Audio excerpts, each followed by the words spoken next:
Welcome back. We got a bunch of new coins in. Let's take a look. Starting off, we have an 1892 Carson City Morgan dollar, graded very fine 35 with the CAC sticker. This coin has great surfaces on it. Nothing really wrong. This is about as original as you're probably going to find a Carson City Morgan. Really nice coin. These coins are going to be available as always.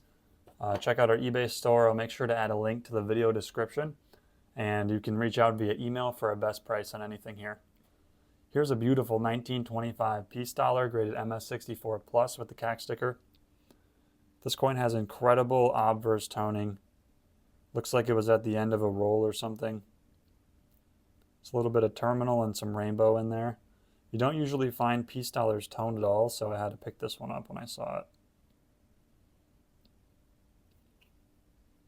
Nice coin for a 64 plus. Sometimes you'll find tone coins overgraded with a color bump, but this coin looks like a pretty nice 64. I think they probably could have given it a little bit nicer of a grade, but we'll take the 64 plus CAC.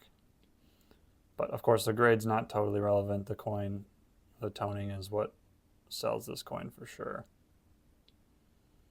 Too bad the whole surface of the coin wasn't toned over with that rainbow, or this would be a ridiculous coin, but really nice.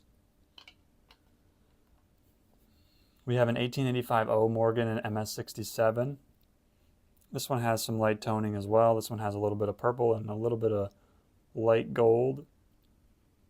Nice superb gem grade. You can just see the difference in luster that a coin like this has over a MS64, 65 coin. You can just see those cartwheels. And we have the reverse as well. Nice blast white reverse. A little bit of toning along the rim, but pretty clean reverse overall.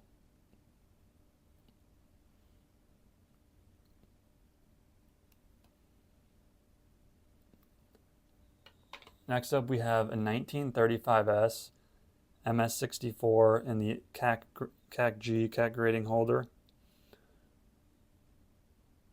Just a pleasing MS64 example, nothing too special about it.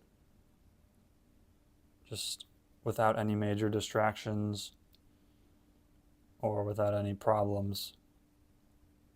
Just an honest MS64 piece dollar. A little bit of a better date as well. We have a 1900 Indian head cent graded MS64 red brown with a green CAC sticker. The 1900 Indian head cent is a little bit harder to find in red, at least according to what I've seen. This coin is essentially red. It's graded red brown, but I think the obverse is pretty much a full red. The reverse is a little bit weak. You can see it's just a little bit dull in terms of radiance when it comes to color. If you turn it in the light, it looks red, but straight on, it's more of a red brown. So I think that they were a little bit conservative when grading this coin, decided to call it red brown, but really nice in terms of color for a red brown coin.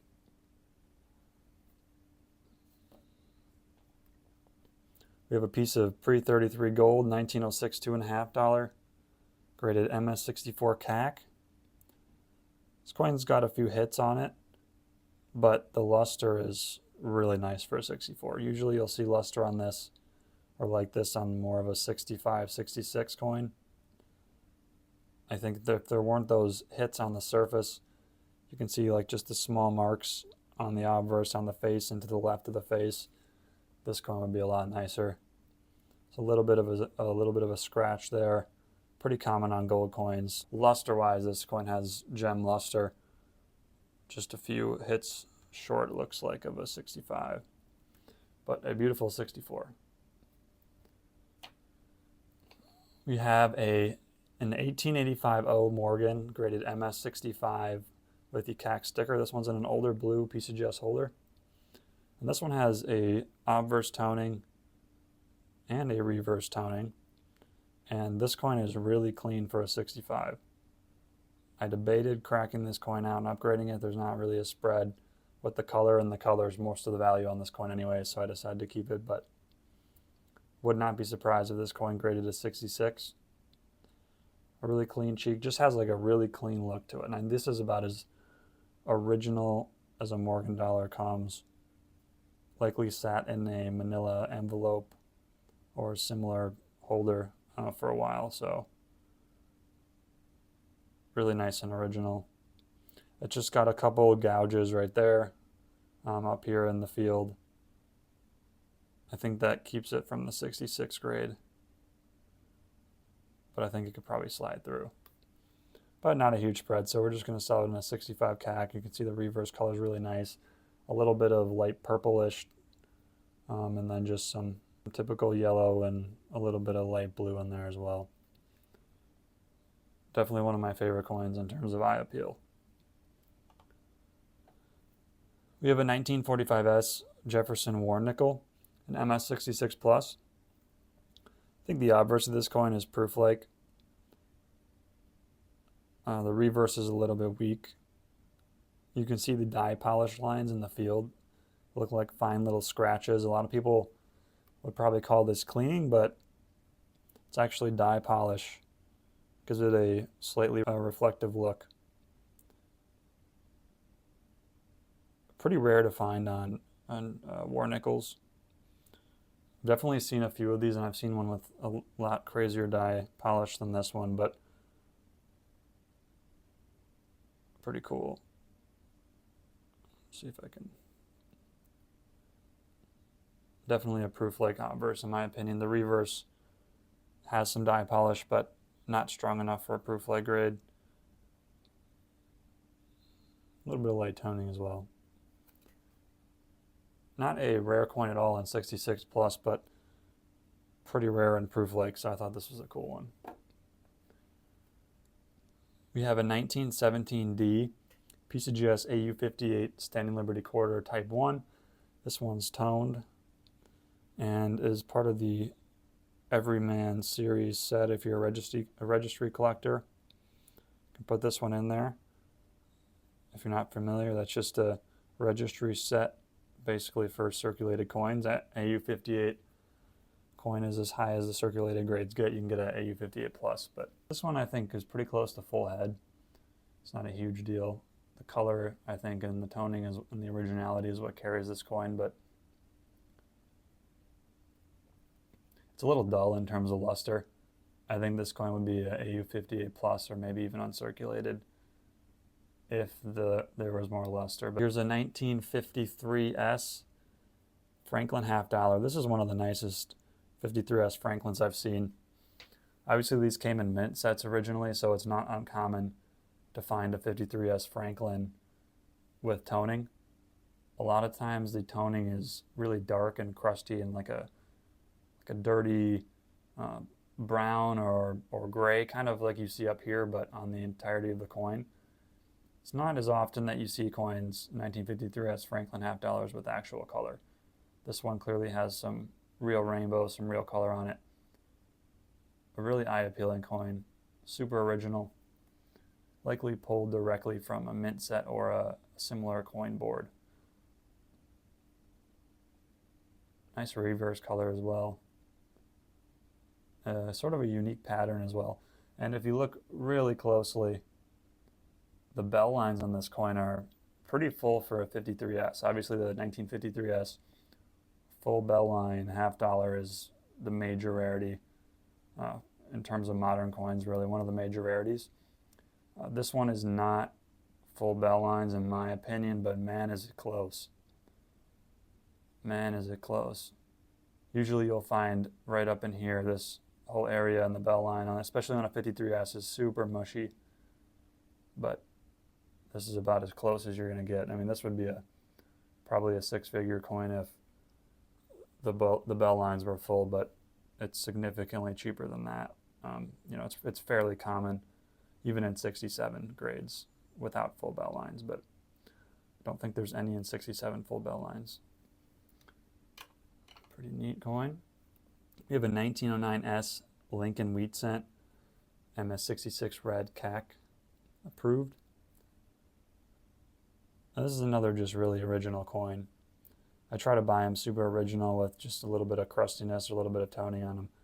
This one clearly sat in an album or a coin set of some sort.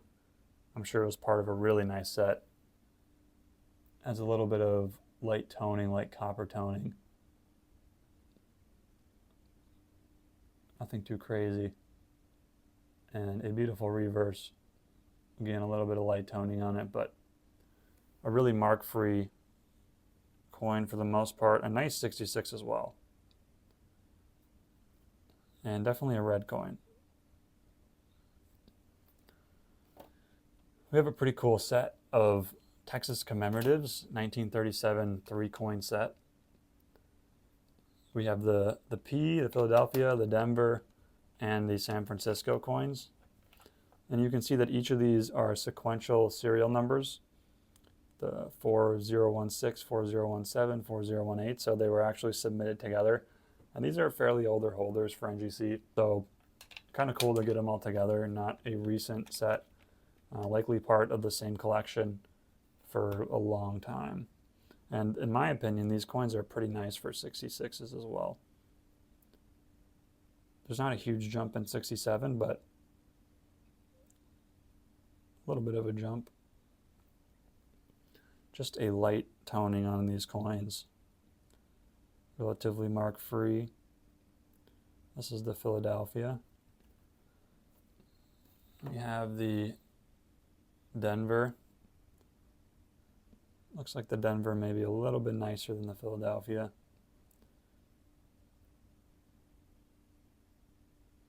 And here's the reverse. I had a hard time finding the mint mark on these. Sometimes I forget where the mint marks are, especially on like the commemoratives, because we made so many of them, and the mint marks are in different places. Because this is probably one of the most crowded designs that I can think of in U.S. coins. I mean, just look at the detail on the reverse of this coin. Almost every single part of this coin is taken up by some sort of a design, whether it be the lettering around the edge of the coin and the rim of the coin, or just the design. And really, it's a pretty design. I never looked at it as close as I'm looking at it right now and studied it, but one of the more intricate designs I've seen, actually. And here's the 37S Texas commemorative. This one matches really nicely with the rest of the set. It's tough to find these together. We're going to be selling them together as a set. Obviously, you can send in 3 similar looking Texas commemoratives, but the originality of this is unquestionable, just given the age of the holders and the consecutive serial numbers. So pretty cool set. I've actually bought these individually out of an auction, and I'm glad I got all of them. I had to like bid incrementally higher on each one just to make sure I got them all after I got the first one, but here they are, and they'll hopefully stay together for a while. And to finish it off, we have a key date Washington quarter, a 1932S in AU58. And this coin's really nice. It's definitely an AU58 coin. It's got a little bit of rub, a little bit of light circulation, but a true AU58 in my opinion. A very true AU58. A little bit of light toning. Just an eye-appealing coin and an old annex holder. Seems like these are getting harder and harder to find. I don't know if any of you guys agree with me on that, but sometimes you can get really nice coins in old annex holders. I'm not a huge fan of the more recent ones. I don't really buy a whole lot of coins out of those holders personally, but anytime I can get a nice old annex holder, I definitely try to. And this coin is definitely a good example. And obviously a 32S, so the key date, one of the key dates to the series. That's all the new coins. Thank you so much for watching the video. Again, if you're interested in any of these, they're all listed up for sale on our eBay store, so check that out. The link to the video or to the eBay store is down below in the video description. Make sure to reach out over email if you're interested for our best price on any of these coins. Thanks so much again for watching. Please like, comment, and subscribe if you'd be willing to do that. And yeah, we'll be back next week for another video. Thanks so much. Bye.